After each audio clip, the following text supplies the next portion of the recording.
Hello friends! Recently I finished my playthrough of Marvel's Guardians of the Galaxy, which released in 2021.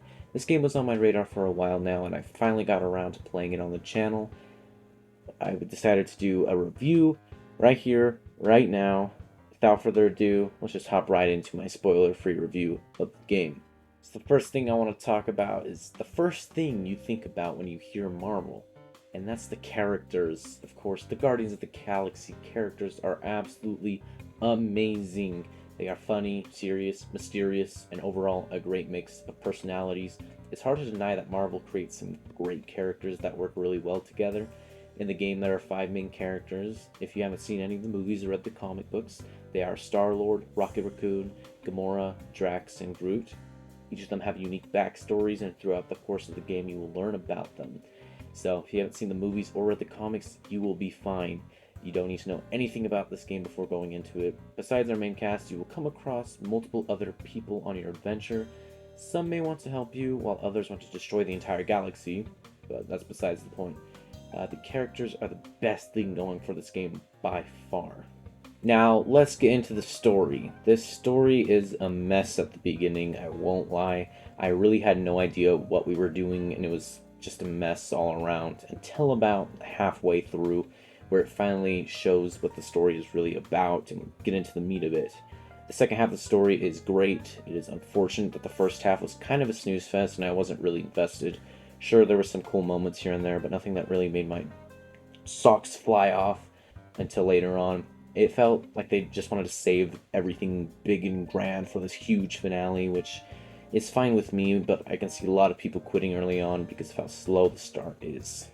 Now, let's talk about the dialogue in this game. You can consider this a con or a pro in my opinion. A pro because there is so much dialogue that you could spend hours just talking to different characters and hearing what they have to say, but a con because maybe it's too much.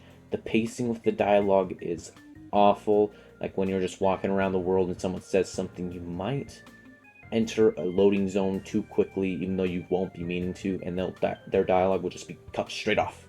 When I was playing sentences, when I was playing my playthrough, sentences were constantly being cut off because I progressed too far. They really want you to wait and listen to every bit of dialogue before moving on whatsoever. I wasn't trying to cut off the dialogue, and I wasn't trying to go super fast. I was seriously just walking normal pace to the next objective. Um, I feel like 50% of the dialogue was cut off from my playthrough because of that horrible pacing. I really wanted to hear what each character was saying, but the game didn't let me. So if you want to hear everything that the game has to offer, you have to sit and just wait until the conversation is over to progress and move on. Alright, if you saw my playthrough on my channel, one of my biggest complaints I had was the stuttering. I played on my Xbox Series X and had so many performance issues, it's not even funny.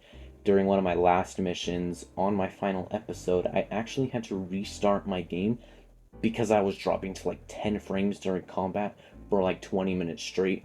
It was awful and unplayable. And speaking of the combat, let's talk about that next. This is a mixed bag for me. There are some cool things you can do and fun abilities you can give to your teammates to use in battle. However, that's the best part of the combat, to be honest. Star-Lord's guns feel pretty lackluster. They felt really boring and weak from start to finish. All you did was hold to aim and then shoot. That's all you did from the beginning to the end. Um, every single combat encounter, then you would use your teammates' abilities you unlocked for them, and that's how you do a majority of the damage, which I think is pretty lame that you have to rely on your teammates' cooldowns to kill enemies, rather than just being able to do enough damage to kill them yourself most of the time. I was actually bored of the combat after the first episode of my playthrough, to be completely honest, but I wanted to see the game through, and I'm glad I did because some of the bosses were very cool to look at, some were fun to fight, even though, yet again, the combat was just the exact same for every single fight. Now let's quickly touch on the bosses, because I was just mentioning them during talking about the combat. There weren't a lot of bosses in this game, which I was a little bit more disappointed in. There was probably like 5 or 6 off the top of my head, maybe even less, maybe 4. And most of them were just big monsters.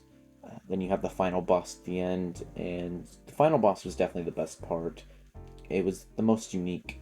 I won't say much on that, but it was definitely the best boss. Um, really, just big monsters. And a lot of them have cool designs. Don't get me wrong, but it felt all of them felt very similar in their combat ways. But yeah, their design was good, but like I said, I don't really like the combat in this game. It's one of my least favorite parts, and the bosses, cool looking bosses with mixed with not so great combat turns into more of a pain and just a chore than anything, because you are expecting these great bosses and you want to fight these great bosses, then just the combat ruins it when you could be fighting this huge monster, and yeah, you know what I mean? Kind of ruins it, but hey, they look cool, so that's a point in my book. Another thing I want to quickly touch on is the humor. There is a lot of banter between all five of our main characters, and it worked really well, in my opinion. I laughed quite a few times during my playthrough. The humor is really where someone will just say something random at the most awkward time, and that's pretty much it. There's nothing, grotesque or nothing stupid, but that's basically all the humor is, but I liked it. Alright, after talking about all these points, let's give a little conclusion. Guardians of the Galaxy isn't a must play, and you really shouldn't waste your time if you're looking for a fun combat experience or a great story all throughout. However, if you like Marvel and their characters, I say go ahead and play it. I don't think it's bad, even though most of the points I talked about were negative. The reason I kept coming back to the game was for the characters, and sometimes that's all you need for a good experience. After beating the game, I would rate it at a 7 out of 10. There's just a lot of left to be desired. I'm sure we will see a sequel at some point in the future, and I will give that a try just to listen to all the characters talk again, and all their jokes, and all the banter. Hopefully they fix the issues that I had with this game in the sequel. If they do, I would rate the sequel, a lot higher. Now it's time for me to tell you how much I would pay for this game. Fortunately, I was able to play this on Game Pass, so if you have Game Pass, you can give this a try for sure. However, if you want to buy it on PlayStation, they charge $60 on the PS Store, but you can find it for much cheaper on eBay. I think I saw one at some point going for like $10. So if you have a physical PS5 or a PlayStation 4, I personally wouldn't pay more than $30 for this game with the state it's in, but I don't think anything is going to be fixed with it because it's been out for over a year now. But $30, I think, is where you should pay for this game at. Anyways, guys, thank you so much for watching this review on Guardians of the Galaxy. Let me know what you guys thought of this game in the comments, because I'm sure a lot of people enjoyed the story all the way through and liked the combat, but it wasn't there for me. But there were a lot of great moments in this game that I really enjoyed. I don't think I'll be coming back to it anytime soon, at least. If I do, I'd probably play it on PlayStation and platinum it, but yeah, if you know, I have a platinuming series and I like to platinum games, and I actually just got almost done with the Goat Simulator 3's platinum. I have one more to go, or one more trophy to go, I should say, till I get the platinum. And then I have so many other games I want to platinum, and now I'm just rambling on about platinums because I love platinums. Yeah, let me know how you like Guardians of the Galaxy. Subscribe, stay tuned for more reviews, playthroughs, and future videos that come out on my channel. Leave a like if you want, and have a great day, guys.